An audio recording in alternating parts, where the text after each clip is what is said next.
ಆಯ್ತು. ಪದ್ಮನಾಭ ಶುಭೋದ್ಭವ ವಂದೇ ಸಂಭೃತ ಲೋಕ ಭರಾಭರ ಭೂರೆ ದಾಮೋದರ ದೂರತರಾಂತರ ವಂದೇ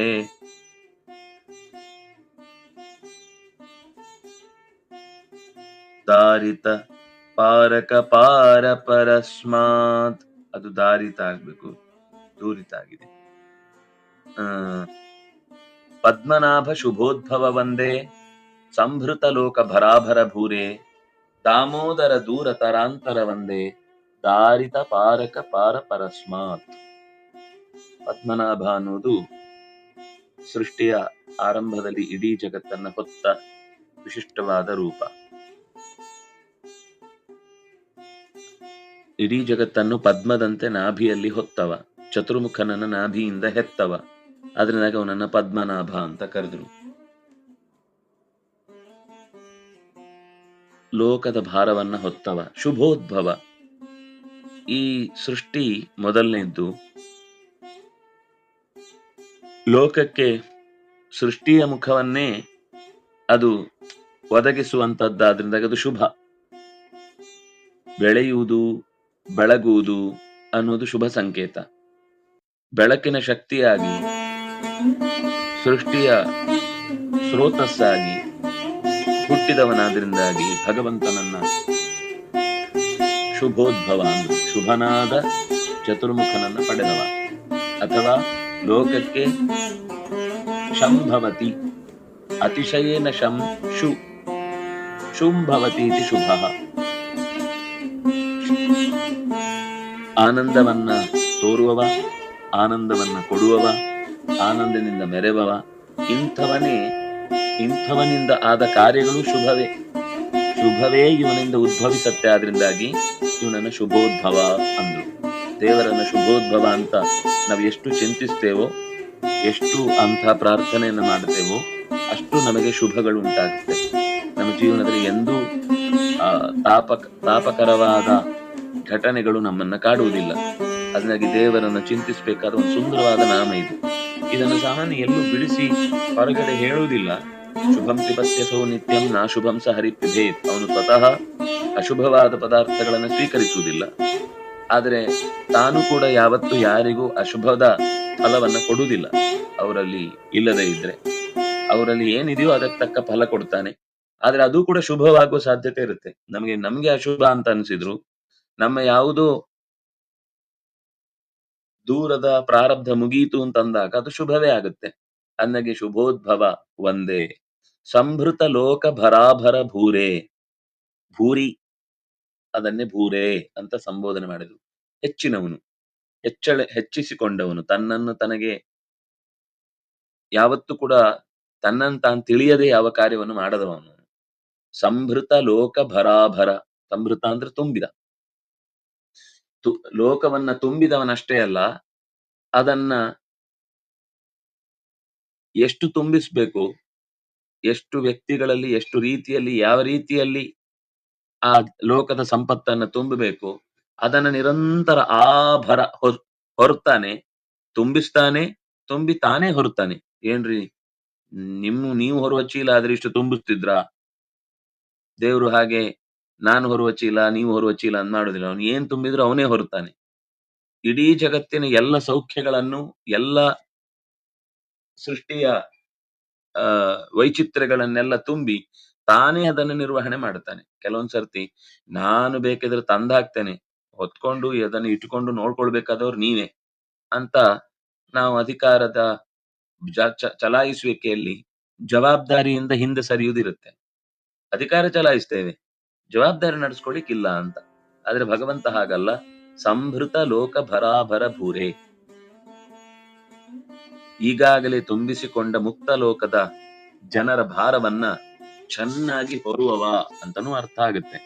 ಸಂಭೃತ, ತುಂಬಿಸಿಕೊಂಡ, ಸುಖದ ತುತ್ತ ತುದಿಯಲ್ಲಿ ಇರುವ ಮುಕ್ತರ ಲೋಕದ ಭಾರವನ್ನ ಅಥವಾ ಅವರ ಭರಣೆಯನ್ನ, ಅವರನ್ನ ಹೊರುವ ಕೆಲಸವನ್ನ ಆಭರ ಚೆನ್ನಾಗಿ ನಡೆಸ್ತಾನೆ ಇದ್ದಾನೆ. ಹೊಸ ಮುಕ್ತರು ಬಂದ್ರು ಅಂತಂದ್ಮೇಲೆ ಈಗ ಹಳೆ ಮುಕ್ತರನ್ನ ಏನ್ ಮಾಡುದು ಅಂತ ಯಾರಾದ್ರೂ ಕೇಳಿದ್ರೆ, ಅಯ್ಯೋ ಅವ್ರು ಯಾವತ್ತೂ ನನಗೆ ಹೆಚ್ಚಾಗುವುದು ಅಂತ ಇಲ್ಲವೇ ಇಲ್ಲ. ಹಿಂದಿನವರಿಗೆ ನಾನು ಇನ್ ಮುಂದೆ ಮುಂದೆ ಬಂದ ಜನಕ್ಕೆ ಏನಾಗುತ್ತೆ, ನಮ್ಮಲ್ಲಿ ಹೊಸ ತರದ ವ್ಯವಹಾರಗಳು ಬಂದಾಗ ಹಳೆಯದರ ಬಗ್ಗೆ ಗೊತ್ತೇ ಇಲ್ಲದಂತೆ ಅದನ್ನು ಮರ್ತೇ ಬಿಡ್ತೇವೆ. ಭಗವಂತ ಹಾಗೆ ಹಿಂದಿನದನ್ನ ಮರೆತು ಹೊಸತಕ್ಕೆ ಮಣೆ ಹಾಕುವನು ಅಂತ ಏನಲ್ಲ. ಹೊಸತನ್ನೂ ಪ್ರೀತಿಸ್ತಾನೆ, ಹಳೆಯದನ್ನೂ ಗೌರವಿಸ್ತಾನೆ. ದಾಮೋದರ ಸೊಂಟಕ್ಕೆ ತಾಯಿಯಿಂದ ಹಗ್ಗ ಕಟ್ಟಿಸಿಕೊಂಡು ಸಿಗಲಾರೆ ಎನ್ನುವ ಸೂಚನೆಯನ್ನು ಕೊಟ್ಟು, ಸೋತು ನೀನೇ ನನಗೆ ಕೈಗೆ ಸಿಕ್ಕಿದ್ರೆ ನಾನು ಹಿಡಿಯಬಲ್ಲೆ ಅನ್ನುವ ಶರಣಾಗತಿಯಾದಾಗ ಸಿಕ್ಕ ರೂಪಕ್ಕೆ ದಾಮೋದರ ಅಂತ ಹೆಸರು. ದೂರತರವಾದ ಅಂತರ ಇರುವವನು, ತುಂಬಾ ಹತ್ತಿರದಲ್ಲಿದ್ದಾನೆ, ಆಂತರನೂ ಹೌದು ದೂರತರನೂ ಹೌದು. ತುಂಬಾ ಚಂದದ ಶಬ್ದ ಇದು. ದೂರತರ, ಅಂತರ.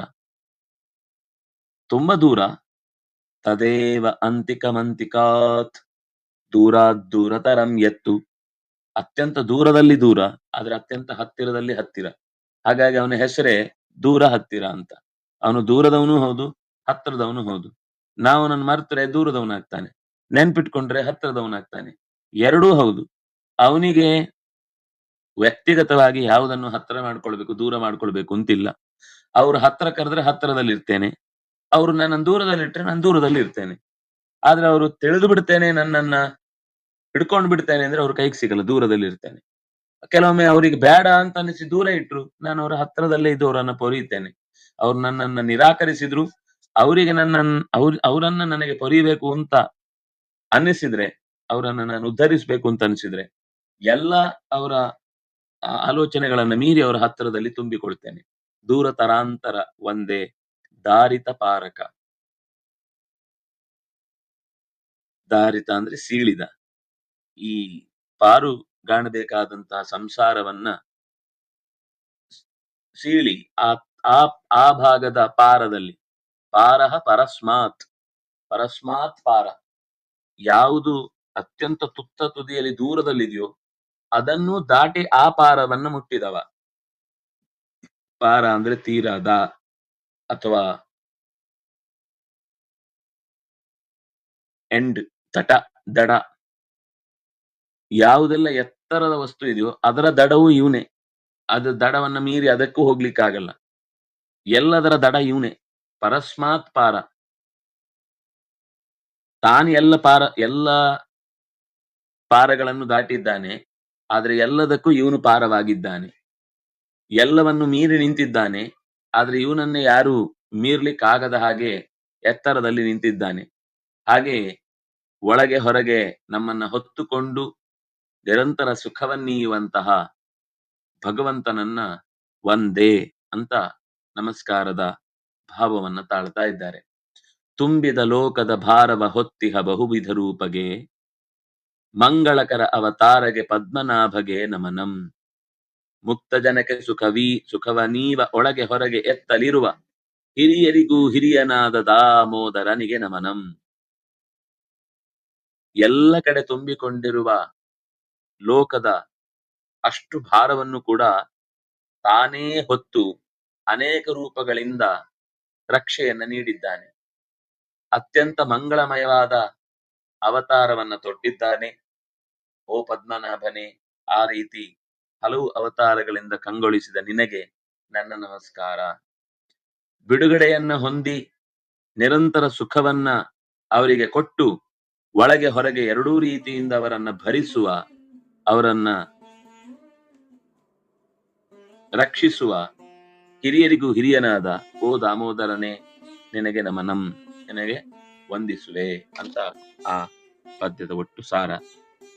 ಮತ್ತೆ ಈ ಸ್ತೋತ್ರದ ಕೊನೆಯ ಪದ್ಯವನ್ನ ನಾವು ನೋಡ್ಲಿಕ್ಕಿದೆ, ಅದನ್ನು ನಾಳೆ ಮತ್ತೆ ನೋಡೋಣ. ಶ್ರೀ ಹರಿಪ್ರಿಯತಾ.